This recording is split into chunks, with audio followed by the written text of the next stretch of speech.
আসসালামু আলাইকুম ওয়া রাহমাতুল্লাহি ওয়া বারাকাতুহু। ইবাদত কাকে বলে? একটি গুরুত্বপূর্ণ আলোচনা।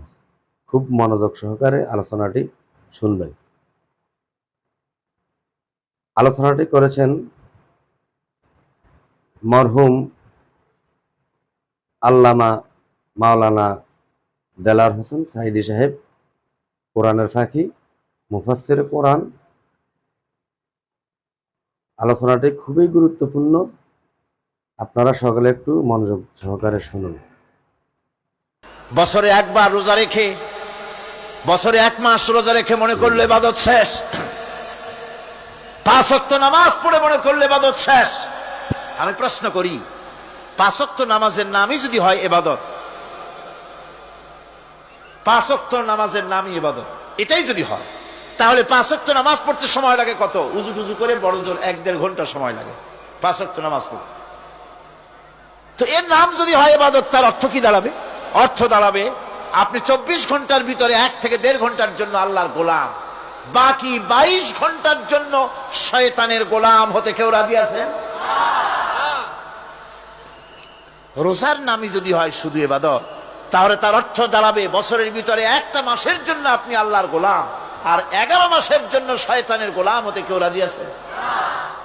তাহলে বিষয়টা কি? বিষয়টা হচ্ছে নামাজ, রোজা, হজ, যাকাতি শুধুমাত্র ইবাদত নয়, আনুষ্ঠানিক ইবাদত তো বটেই, কম্পালসারি ইবাদত তো বটেই, কিন্তু শুধুমাত্র নামাজ, রোজা, হজ, যাকাত ইবাদত শুধুমাত্র নয়, এগুলি হচ্ছে ইবাদতের পার্ট, ইবাদতের অংশ।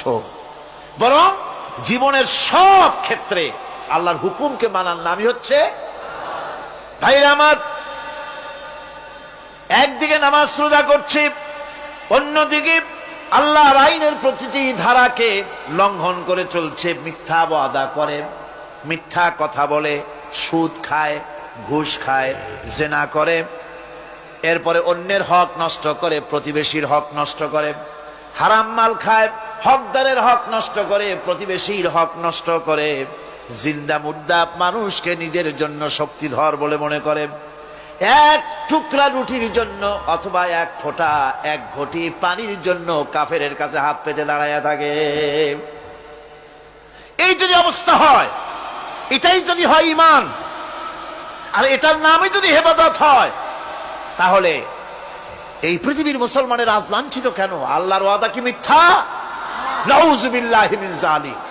আমাদের ইবাদত যদি ঠিক হয়, যদি সত্যিকারের ইবাদত যদি আমরা করে থাকি, তাহলে ক্ষমতায় ইমানদারেরা নাই কেন? বিশ্ব জুড়ে মুসলমানেরা লাঞ্ছিত কেন? তাহলে বুঝতে হবে ইবাদতের মধ্যে বিরাট গরমিল করে ফেলেছি, ঠিক কিনা? লক্ষ্য করুন, যেই লোকটা হজ করতেছে, উমরা করতেছে, নামাজ পড়তেছে, মসজিদ মাদ্রাসায় চান্দা দিতেছে, ওই লোকটি আবার ব্যাংকের থেকে সুদের টাকা নিয়ে ব্যবসা চালাইতেছে।